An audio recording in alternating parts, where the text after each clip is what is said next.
Well, this is the first disc on our series of talking with Grandpa Canfield to find out about his history and things that he's experienced that we wanted to get down on tape. So, what were some of the reasons you wanted to record this? Well, Mark, I remember when you came out to visit me. Your family came out to visit us, rather, a month or 6 weeks ago. In the course of our dialogue, one day I was relating some story of my childhood or somewhere, and then I made the comment, I'd like to write some of these down. And you said, why don't you, Grandpa? Well, I said, I'm going to. You just hold me to it. And then subsequently, in a couple of weeks, you phoned back and said, Grandpa, I'm going to hold you to it. And I said, all right, why? Well, you said, I'm going to fly you out, and we're going to take a couple of days, put it aside, and I want you to tell them that some of the stories, some of your experiences, and some of the things that you referred to. So I know a good thing when I see it. I took you up immediately, and here we are, and we're going to do just that.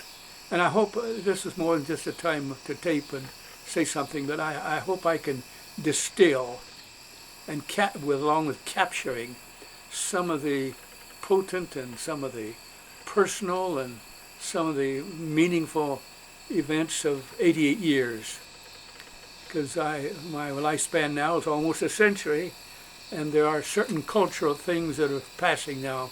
As I talk to you about things on the farm, you never heard of it, and neither has your generation.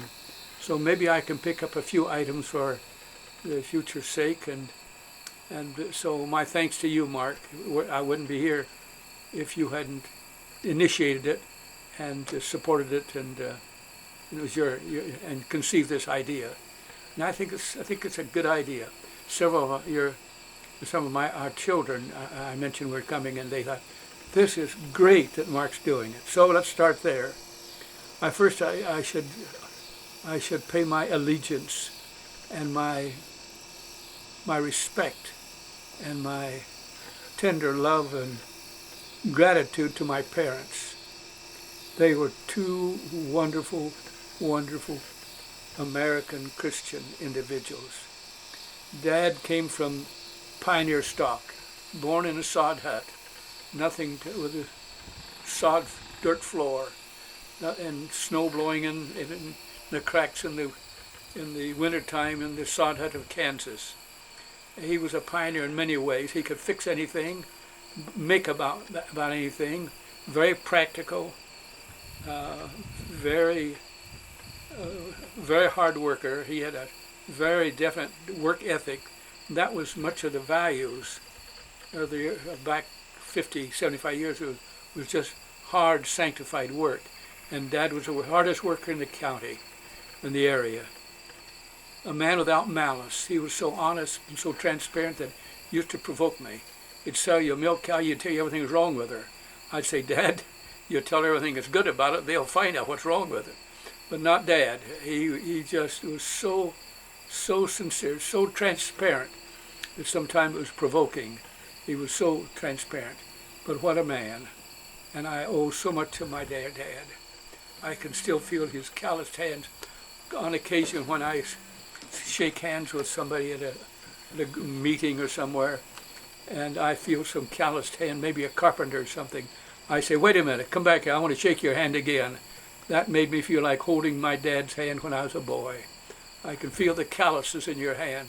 There's something about security and strength in that handshake, and I still do it today. The other day I did that. I said, here, I want to shake your hand again. Feel your calluses. That was Dad. What was his full name? His first name was Roy Alfred. Roy A. Canfield. He often went by Roy A. Canfield. Alfred. Mostly English. I think they came from Ohio, I believe, to Kansas and homesteaded, and then built the farm there. And my mother came from Penzance, England, when she was 4 years of age. She came over on the boat. Her father, 55, and all they had was in a steam trunk, and started all over again with several children. And Mother was a scholar. Mother was the manager. Mother was the thinker. Mother was the planner. And she couldn't get along without Dad, and Dad couldn't get along without her, but they made a They were different in many ways, but they made a wonderful couple, wonderful parents. Mother always yearned to learn. Dad went to probably the 6th grade, and that's about as many, and not, I think only 5 or 8% at his age when he was in childhood or young adolescence, only about 10% went on to high school. Mother did not go on to high school, but later she always wanted to learn. And after Dad died when he was 83, I came back home one day and on one visiting occasion, I said, Mother, what's that stack of papers doing on the living room table? Well, she said, you kids took algebra at high school. And I never knew what algebra was. So now Daddy's gone in lonesome evenings, I decided to get an algebra book from the high school. And I've been studying algebra this winter, and Richard, I can do algebraic equations now. And how old was she when she was doing this? She was about 88 because she got her GED when she was 88. Would have gone on to college if she could have found transportation. Then I came back one time and there's an old vintage typewriter in her bedroom. And I said, what's that thing doing there? She said, well, you and Donald and Doris knew how to type letters, and I'm learning to type. So she was learning to type. So this was, and when she was 100 yet, she still followed the NBA players, knew the news, could beat most people in Scrabble. I often tell audiences that she knew more words than Webster ever thought of, because she just enjoyed it. And then when she was home alone in the evenings, she always liked to, highly competitive, very competitive. Always liked to challenge us. And now I regret that I didn't play more games with her when we'd come back. But she wanted to play a game, and I'd say, oh, I'm too tired or something. But she'd play her against herself. She would she'd have an imaginary opponent playing a game, and then she'd say, well, I've been honest today, but they won. Or this day, well, I was honest today, but I won tonight. So she would have her imaginary opponents play games with her just for the competition. So that shows how her mind, and she was still hosting guests at 100 years of age in her home, entertaining them. At that time, I remember once that the young people of the church were coming over there to her place after prayer meeting just to socialize and hang out with an old woman of a century old. It shows how up to date and how with it she was with it, even at that age. Very keen mind. So this is what I owe so much to. Spiritually, my father was probably well into his 30s maybe before he was saved. They didn't go to Sunday school. They had a church, a local church, and they were not taught very well. I wouldn't say taught very much, not many details in the Christian walk. But they were hungry. Mother, on one occasion, she said, I got so hungry to just fellowship with the Lord. No Sunday school classes, no prayer meetings, no group meetings, no small group, no regular preacher. I was just so hungry for the Lord, but didn't know much about him. I wanted communion.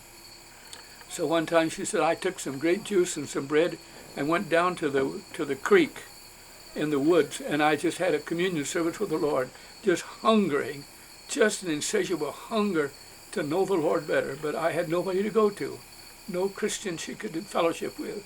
So that was her, she just wasn't satisfied with what she had had. So that's some of the training, early training of spiritually, and the DNA that competitiveness and determination. Mother very dogged and focused. Dad was hardworking. It was just a good DNA mixture for myself and Donald and Doris, and I thank the Lord. Oh, I thank the Lord for it. I must add to that, in our family altar, we didn't have family worship every morning. Dad was out, of course, usually at 4:30 in the summertime, 5. Very hard work at chores and off to work. In fact, during the winter, fall, after we have a corn harvest, we're ready to shuck corn, Dad would go out and call the horses in and curry them and harness them and get them ready for the field and milk the cows and separate the milk and then slop the hogs and feed the hogs and then eat breakfast, then get the team hooked up the wagon, drive out the field with a lantern and try to have 2 rows shucked through the field by sunup, and then shuck all day till dark, and that was Dad's work ethic. For family altar, we had Sunday morning, and we would, Mother, being the spiritual leader, because Dad wanted it that way, he'd say, so she'd read the scriptures, and then she'd say, Dad, who prays today first? And he would always say, Mother, you pray first. And then we would pray. And we always knelt around the kitchen table after we prayed. And Dad would pray and Mother would pray, and each of us children prayed as we got older. But what was meaningful, when Mother began to pray, heaven came down. She prayed a good part of her prayer in tears, compassion, sensitivity, but she touched the Lord. A little bit of the Shekinah glory of the Lord would come down on those Sunday morning prayer meetings. And it was typical when she did finish praying, she'd usually slip away to the kitchen quickly, and her apron would be up over her eyes. She'd be wiping the tears away. But those are experiences with the presence of the Lord that you didn't have often in even a church service. So it had a profound effect on my early years because of her, not only that, her praying, but her walk with the Lord. My eldest son one time said, if there's ever an angel that anybody could meet, it would be my mother. And that was said from a heart that sensed that she walked with the Lord. So that's my heritage, and I hope in a wee bit I've been able to pass it on to my children and some of you grandchildren and some of you great-grandchildren. So that's the DNA history, Mark, and a good one.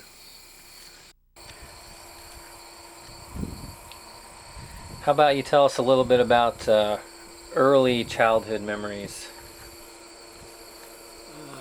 They were good ones. The psychologists say that we're pretty much the product of our nurture and nature. Of course, our nature is our DNA. Our nurture is the early school, early childhood training, adolescent, and this combination is out of which we process through a grid to make our choices today. So I had a good childhood. We were poor because we went through the Depression, and we were just plain country people, very common, but great work ethic, spiritual home, and so the experiences were good. When my mother was 90, we had a reunion at that time, and she sang a song that meant a lot to me as a small child. She sang it to me a few years later. I got it. If I can get it for you, Mark, we're going to try to insert it somewhere along the way here. But I can't sing, can't carry a tune, but I want to capture some of the words that Mother sang when I can still sort of remember when I had maybe 4 or 5. She'd hold my hand through the crib, and we'd close the day with these words. Now the day is over, night is drawing nigh, shadows of the evening steal across the sky. Now the darkness deepens, birds begin to peep, birds and beasts and flowers soon will be asleep. Grant our Heavenly Father thy dear watchful care o'er thy little children sleeping everywhere. Now that's about 85 years old for some that can't sing it, but that was comforting. Another thing she taught me to pray, very wise woman. I've spoke to many audiences and asked them, how many of you have heard the prayer, now I lay me down to sleep, I pray the Lord my soul to keep. If I should die before I wake, I pray the Lord my soul to keep. And I think on some of the polls I've taken, upwards of 80% of those said they've heard that prayer. And then I'd make the statement, don't you ever teach that to your child. Fortunately, my mother did not. Do you realize what you're saying? Now I lay me down to sleep. Now you want the child to be quiet and peaceful and go to sleep. I pray the Lord my soul to keep. My soul. The only soul we know is soul is our shoes. What in the world do we want the Lord to keep our shoes while we sleep? Now if I should die before I wake, well apparently I die in my sleep.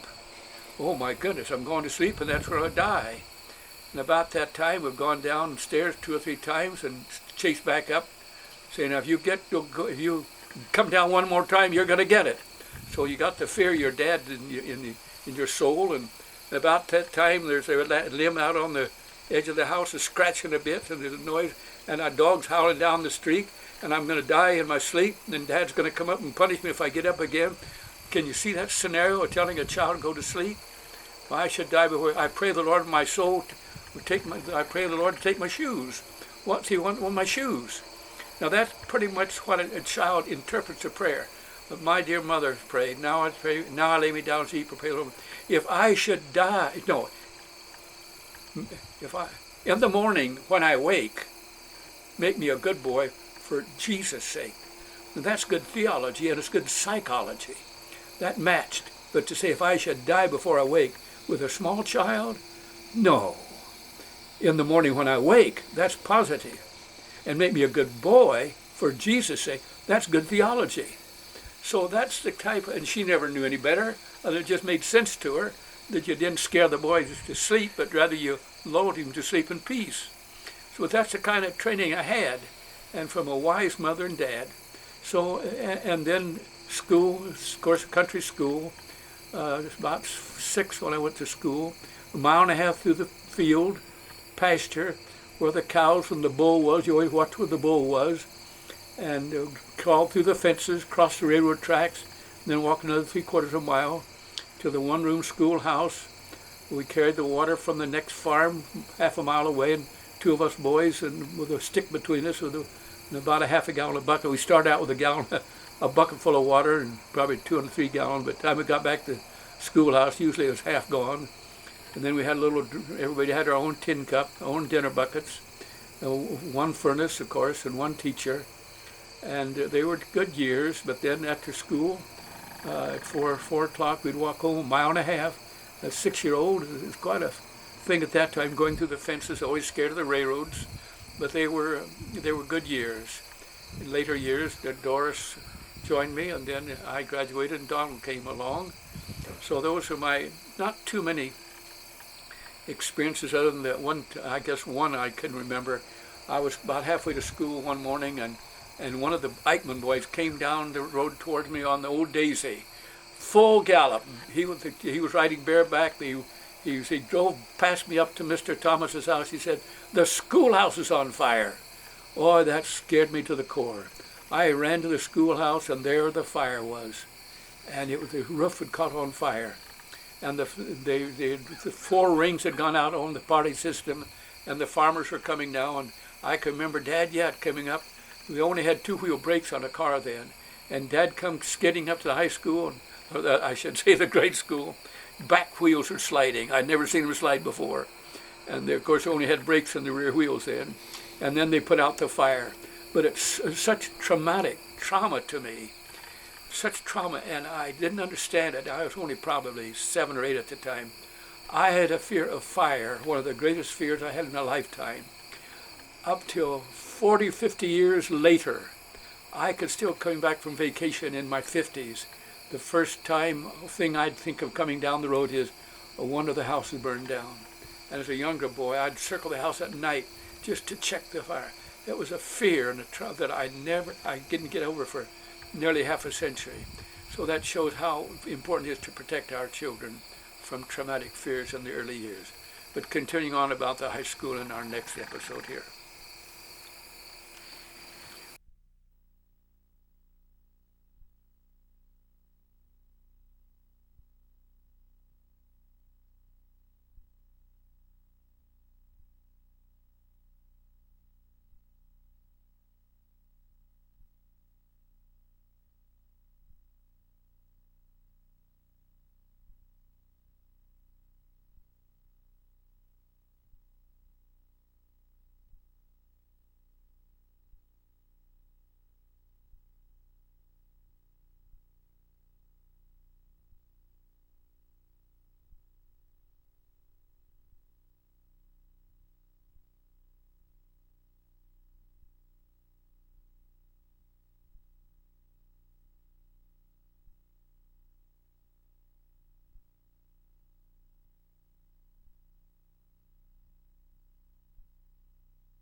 Okay, tell us a little bit about high school now.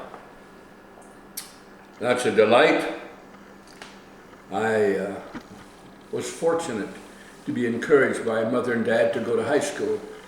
Neither of them had any further education in their elementary school. Mother went to 8th grade. I think dad went to 6th grade. But back in those years, only about 10% went on to high school. So my generation broke into high school.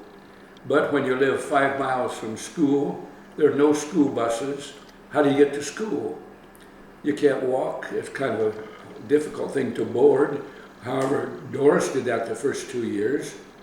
So the logical thing to do is to continue riding horseback, which I'd done in earlier years, going to grade school too. So Dad bought a pony named Beauty, and she was a beauty. Racing background, very fast, very quick, and you had to be very alert, or if you're going to stay aboard. So to go to high school, there was a transportation problem.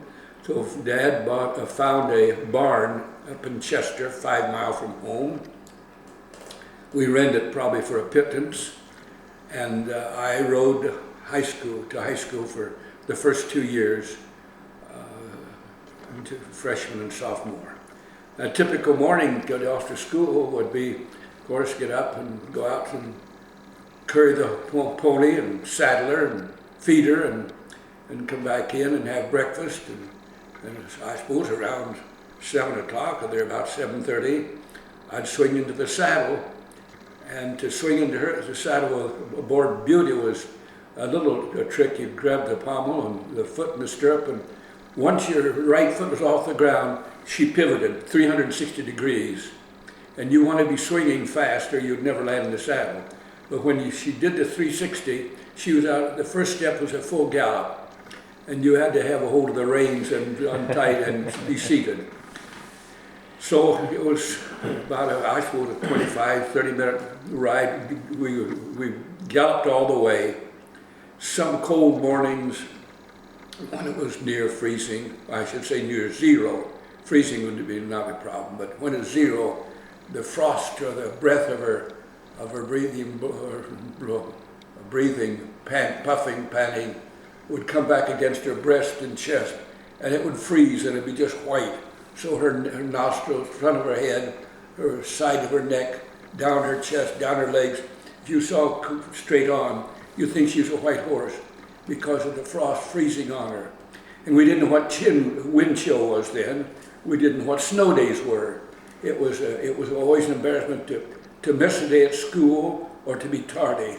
That was enigma. Oh, that was a no-no. So I went. We never asked how cold it's going to be, what the weather's like, or that was considered. We learned to live with it and accept it. And so many a morning I knew I headed off to high school on horseback. And horseback, your feet get cold. You can pump enough and move enough and beat your hands to keep partially warm, but it's cold. And I'm reasonably confident some mornings it was the wind chill, that is, must have been 30 or 40 below, because when it gets 10 below, we'd still go to school. But you get a wind with 10 below on horseback, and oh, that's cold. So then I would ride into town and stop at the barn and take the saddle off, put a blanket over, feed the horse, then walk about a mile to school after that. And then, of course, that was reversed in the evening, but that was transportation for the freshman and sophomore years. I went out for sports when I was, I guess, in the freshman. Not much then, more in sophomore, lettered on all the sports in junior and senior year. Interesting, when I think about it, just occurred to me that I wasn't much of a track person. About all I could do was run the hurdles. But I quarterback for the 6-man football team. The quarterback wasn't much to it, but 6-man. But Stephen Epler was our coach, and he's the one that invented 6-man football. And so we were quite well known as Chester, Nebraska, where 6-man football was the home of 6-man football.